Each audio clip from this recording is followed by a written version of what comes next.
आप जाइए टीकरी बॉर्डर पे, आप जाइए सिंगू बॉर्डर पे, पीड़ा के साथ वो लोग कहते हैं शहीद आजम भगत सिंह के वंशजों को, शहीद लाला लाजपत राय के वंशजों को, जलियांवाला बाग कांड में शहादत देने वालों के वंशजों को आप खालिस्तानी कह रहे हैं, आतंकवादी कह रहे हैं, उनको अपमानित करने का काम कर रहे हैं। मैं आपसे पूछना चाहता हूं, क्या दुश्मनी है आपकी इन अन्नदाताओं से? दुष्यंत कुमार की चंद पंक्तियों से अपनी बात शुरू करना चाहता हूं कि हो गई है पीर पर्वत सी पिघलनी चाहिए, हो गई है पीर पर्वत सी पिघलनी चाहिए, इस हिमालय से कोई गंगा निकलनी चाहिए, और सिर्फ हंगामा खड़ा करना मेरा मकसद नहीं, मेरी कोशिश है कि ये सूरत बदलनी चाहिए। मैं पूछना चाहता हूं, क्या इस सरकार के पास कॉल करने के लिए 2 रुपए भी नहीं है?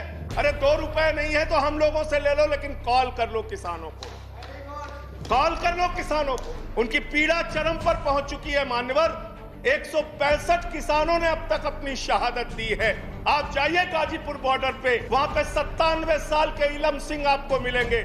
उनके 2 बेटे फौज में हैं, रो रो के कहते हैं मुझे इस उम्र में उग्रवादी कहा जा रहा है, नक्सलवादी कहा जा रहा है। उनकी पीड़ा है मानो। आप जाइए टीकरी बॉर्डर पे, आप जाइए सिंगू बॉर्डर पे, पीड़ा के साथ वो लोग कहते हैं शहीद आजम भगत सिंह के वंशजों को, शहीद लाला लाजपत राय के वंशजों को, जलियांवाला बाग कांड में शहादत देने वालों के वंशजों को आप खालिस्तानी कह रहे हैं, आतंकवादी कह रहे हैं, उनको अपमानित करने का काम कर रहे हैं। मैं आपसे पूछना चाहता हूं, क्या दुश्मनी है आपकी इन अन्नदाताओं से?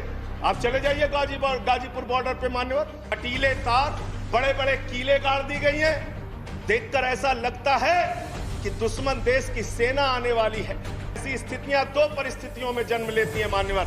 जब देश का शासक अपनी जनता से डरने लगता है तो ऐसी सीमाएं बेड़ियां बनवाता है, या देश की जनता को शत्रु समझने लगता है तब ऐसी बेड़ियां लगता है। हिंदुस्तान के महान किसान नेता बाबा महेंद्र सिंह टिकैत के बेटे राकेश टिकैत को रोना पड़ा और यह कहना पड़ा कि भाजपा के लोग घेर कर हमें लाठियों से पीटना चाहते हैं। अरे वो आपके देश के नागरिक हैं। आप कहते हैं किसानों को ये बिल समझ में नहीं आया, हम बड़े समझदार हैं, आइए हम आपको किसानी बिल समझ आएंगे।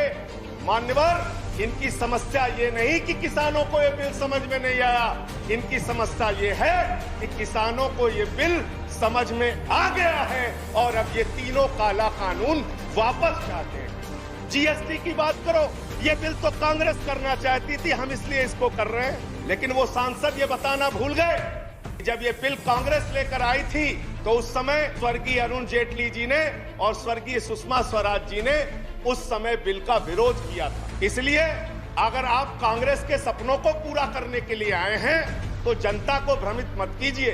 अपनी पार्टी का नाम बदलकर भारतीय जनता पार्टी से कांग्रेस पार्टी कर लीजिए, कांग्रेस ए हो जाए, कांग्रेस बी हो जाए, जनता प्रचार करे। आप लोग समझें आप क्या कहना चाहते हैं, जनता तय कर लेगी।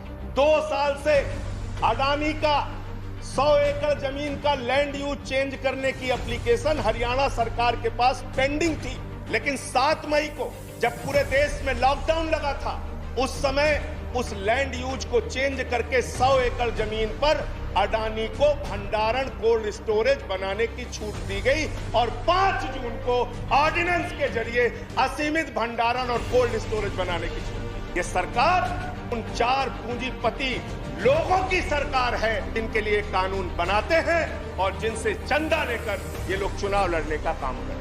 मैं पूरी जिम्मेदारी के साथ कहना चाहता हूं, सदन के अंदर दिल्ली के मुख्यमंत्री अरविंद केजरीवाल, आम आदमी पार्टी किसानों का साथ दे रही थी, देती रहेगी। और आपने हमसे 9 स्टेडियम मांगा जेल बनाने के लिए, केजरीवाल जी ने इनकार किया।